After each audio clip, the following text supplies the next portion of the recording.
You've tuned into another edition of The Break Room, a weekly conversation about how the City of St. Augustine works from those who do the work every day.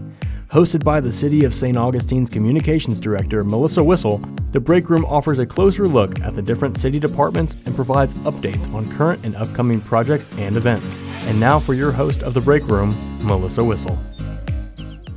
Welcome to The Break Room. We're glad you could join us. The Break Room is a place where we can sit back together for a few minutes and take a break from our daily work and catch up with coworkers. Hear about what's going on in and around the city. I'm Melissa Whistle, Communications Director for the City of St. Augustine. Police Chief Barry Fox recently announced his retirement, upcoming in April 2021, which means the police department will be looking for a new chief. But in the meantime, operations go on and our programs continue. So who better to keep things running smoothly than today's guest on The Break Room, Assistant Chief of Police, Anthony Cuthbert. Welcome to the studio, Anthony. Thank you for having me. This is our first visit, but there's a lot going on still in the police department with everything, holidays, nights of lights, searching for a new chief, day-to-day operations. What's happening down there? Well, we're busy as usual. Accreditation, of course, is still ongoing, and we do have our first mock coming up in January, mid-January, and things are looking very well for us on that end. But it's a day-to-day thing going through all of that, and so hopefully we'll have a very positive outcome, which I'm very sure of. Excellent. And accreditation is where there are standards set by the state?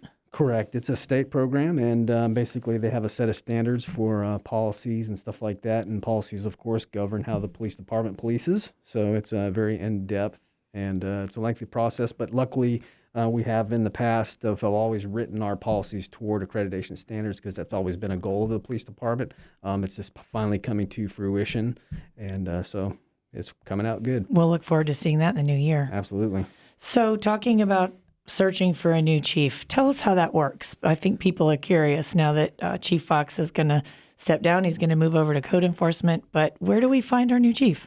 So the selection of the new chief is governed by city ordinance. So it's governed by civil service and city ordinance. And basically a list of eligible candidates gets sent to the city manager. But we have a huge list of qualified and experienced applicants within the police department itself. I mean, just on the command staff level, you've got over 75 years of law enforcement experience just in 3 individuals. If you go down to the first line supervision level, we've probably over 150 years of law enforcement experience right there in itself. And we have an excellent succession plan at the police department because this is one of the big things that we always prepare for. And so, we have tons of leadership experience, a lot of leadership training, and there's the level of professionalism that we have within the police department itself is way up there. So we'll be very safe and fine with whoever the city manager selects. From within. And you've even been to some of those trainings so much as even outside to the FBI Academy. Correct, yep. In 2019, I went to the FBI National Academy.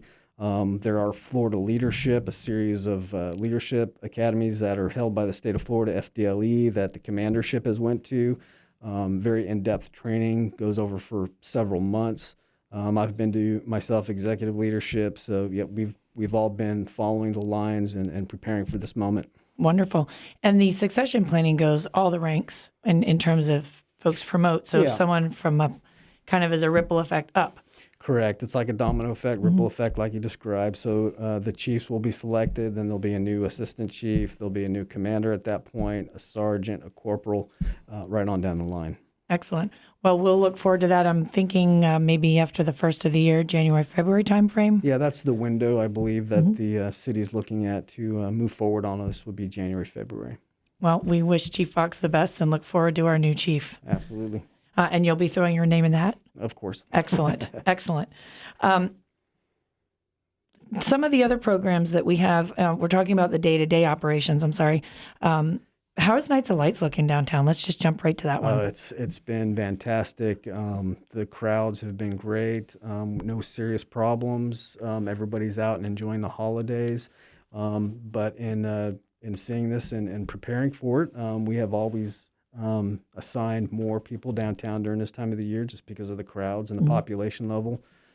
So we've moved people to specific positions within the police department to work downtown and during the high peak hours and in the evenings and nights and weekends.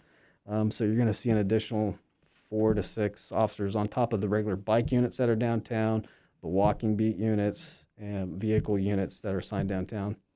And the crowds, I've got to ask the question only because it's been on our minds in the communications department. How are we doing on masks? People seem to be...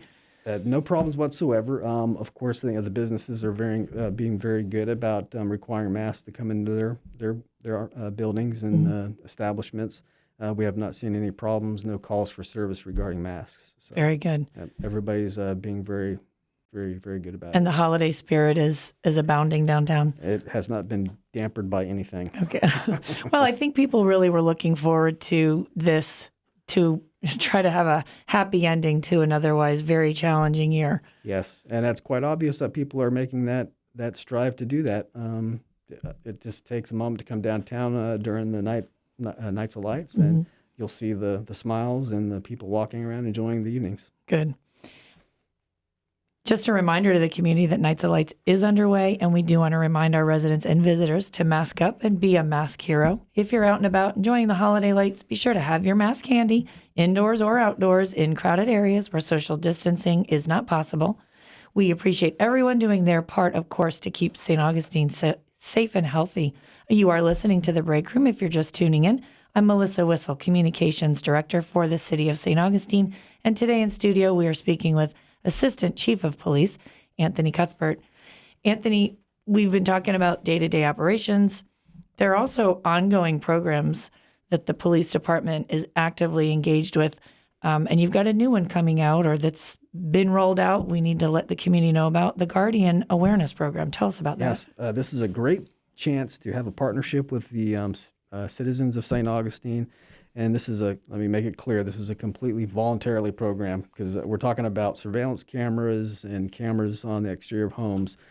So basically this Guardian Awareness allows citizens to come to the city's website. They can register their surveillance cameras, and there's a short questionnaire about how many cameras you have, what types of views they have, and you'll put your contact information in there. And basically this information gets sent to the police department. And if we happen to have an incident, a crime, or anything that we're looking into, missing persons, we do have incidences where people with dementia and so forth wander from their homes. So it's got multifaceted reasons why we could use this video, but you'll give us basically a point of contact for this video that's at your house, and we will come to you if we ever need it and say, can we see it? So it's not an obligation to give us the video. It's just saying, I have surveillance cameras at this location. These are my views. And so if we're looking into one of those types of incidences, we can get a hold of you and say, would you mind checking your camera and letting us see the camera and giving us possibly the footage to it. So it's a great tool in the tool belt, a partnership, and it'll help us out tremendously. And it's volunteer. So if I have a security system at my house and I want to let you know I have it, I go out to the website and we're going to give everybody that web address. It's www.citystnog.com/guardian. And that'll be our shortcut to that page. You can just fill out that form. And then if I have security cameras on my property and there's an incident on my street next door, you can look that up and know that I live nearby and call me and say, hey, could we take a look at your video footage? Absolutely, yep, completely volunteer. And to be honest, video is like best evidence. I mean, we identify all types of incidences and suspects and victims on that case. Sure. And also speaking about the Guardian Awareness Program, we're also on the Ring neighborhood app, and this can also tie into that as well. They can register their Ring, but you can also find us on that neighborhood app as well. And I was just speaking to our PIO this morning about it, and we reviewed quite a few videos and so forth, and I can happily say that we've managed to solve several crimes that are listed on that neighborhood app about it. Wonderful. Yep. Not just people stealing people's Amazon boxes well, during Christmas. This time of year, that's a big point of contention. Right. But yeah, we've solved some vandalisms and thefts and stuff like that. And that is serious business. So I certainly don't mean to make light of it, but that's great to hear that you guys are keeping up with technology. Absolutely. This day and age, we have to go hand in hand with it. And like I said before, this is a partnership with the community and the citizens. We can't do our jobs without their help. That's a great point too, that this gets the community involved in a relationship with the police department to be those citizen helpers. We also have some other programs, real easy things, bicycle registrations and a business index. Tell us the bicycle registration.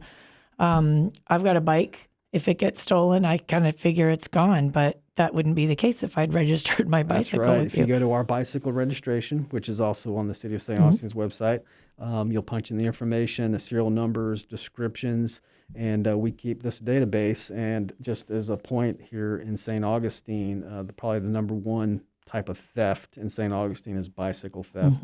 So this is a very useful tool for the police department, because not only does it help us identify your piece of property, but it also ties you to that piece of property so we can successfully return it to the owner. We do make plenty of recoveries of bicycles, and if we don't have that information, we can identify owners. So it's important if you're a resident of the City of St. Augustine, to go on that website and register your bike. And I think you can also upload pictures to it. So if you wanted to take a picture of your bicycle, you can upload a picture. And if you have a bike theft, always call it in, give us a call, because like I said, we do recover quite a bit of them. And if we have something that matches your bicycle, we'll be more than happy to show you it, and hopefully you can identify it for us. Right. I think we tend to think of things like when your bike gets stolen, you just kind of chalk it up to, I'm never going to see that again. But if I'd register. A lot of people do that. Yeah, a lot of people do that. And then our business index is for business owners. You and I were talking about this coming over here.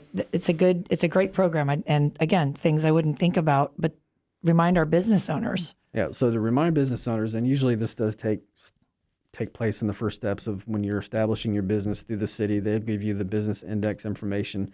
But even more importantly, or just as important, is for businesses, if they change staff, managers, and stuff like that, to update the business index with us. And why this is important is because 2 o'clock in the morning, my officers go to respond to a broken window or an alarm.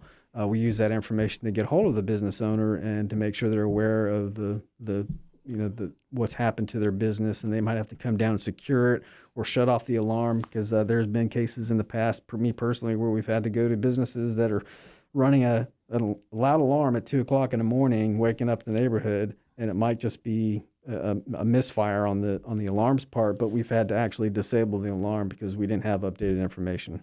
Couldn't reach the owner, so you cut those wires. Yep. That's a hassle then for the owner. It is, but again, it's a good program because it gives us the ability to get a hold of owners and managers when something does bad happen in the middle of the night. There could be a broken window, anything could have come up, and we need to get a hold of them. One of the other things I noticed when I went onto the business index page on the website is there's a trespass authorization, and making sure that you can effectively not just ask someone who may be on the property who isn't supposed to, but then make sure that they don't come back. Correct. So this is another very useful tool for our patrol officers. Trespass authorization basically gives the police department the ability to act in the owner's absence and give trespass warnings. Because, as we know, downtown St. Augustine is quite busy, and sometimes we have people that are trespassing on business owners' properties, but we can't get a hold of a business owner to actually give us the ability to say, don't come back here, don't ever come back here, or whatever the case. And it gives us the ability to actually take some type of law enforcement action in the absence of an owner. Got it. So lots of great resources for our business owners, residents, bicycle registration. Real quick here before we head out, I want to talk about the safe zone, the eCommerce. That's something that people do year round.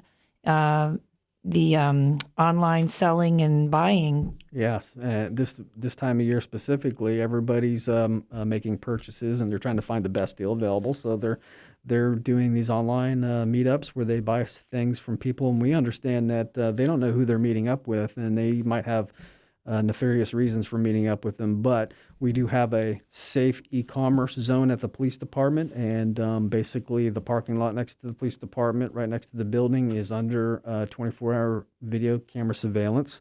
It's also recorded.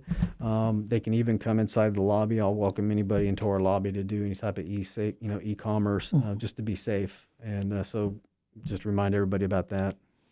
And we're going to post the video for that. So if you're doing any kind of e-commerce, you can go to the police department parking lot. If it's cold or rainy outside, you can pop into the front lobby. It's open, unlocked, safe space to be in. And lots of great things happening at the police department. Lots of changes. And we're out of time. Oh, man, we have one more thing to talk about. We covered a lot of ground. We'll come back to Drug Take Back, and we'll have you come back in the beginning of the year or after the first of the year when we find out who our new chief is and what all is going on in the new year. We didn't even talk about body cameras. I know they've been launched and they're out there. Lots of we did that training. Everybody's been equipped, and they're being utilized every day, every night on every officer. Wonderful. Assistant Chief Cuthbert, thank you for coming to see us this week in the break room. Thank you for having me. As we wrap up another edition of the break room, I hope we answered your questions. If we didn't, take a minute and drop me an email. Send that to info@citysanog.com. We want to make sure that you stay informed about what's happening in and around the city, and most importantly, that you hear it here from the folks doing it every day. Remember, in order to stay connected, you need to be connected. Be sure to like us and follow us on any of our social media platforms. You'll find the city on Facebook, Twitter, and Instagram @City St. Aug. And you'll find the police department on Facebook, Twitter, and Instagram @St. Aug PD. Until next time, thanks for tuning in. You've been listening to The Break Room, a weekly program addressing projects and programs offered by the City of St. Augustine. Join us each week as the city's communications director, Melissa Whistle, has in-depth conversations with the people who make our town work to meet the needs of our community. The Break Room is produced by communications specialist for the City of St. Augustine, Cindy Walker, and engineered by Flagler College communication major, Lily McNeil. See you at this time next week for another edition of The Break Room.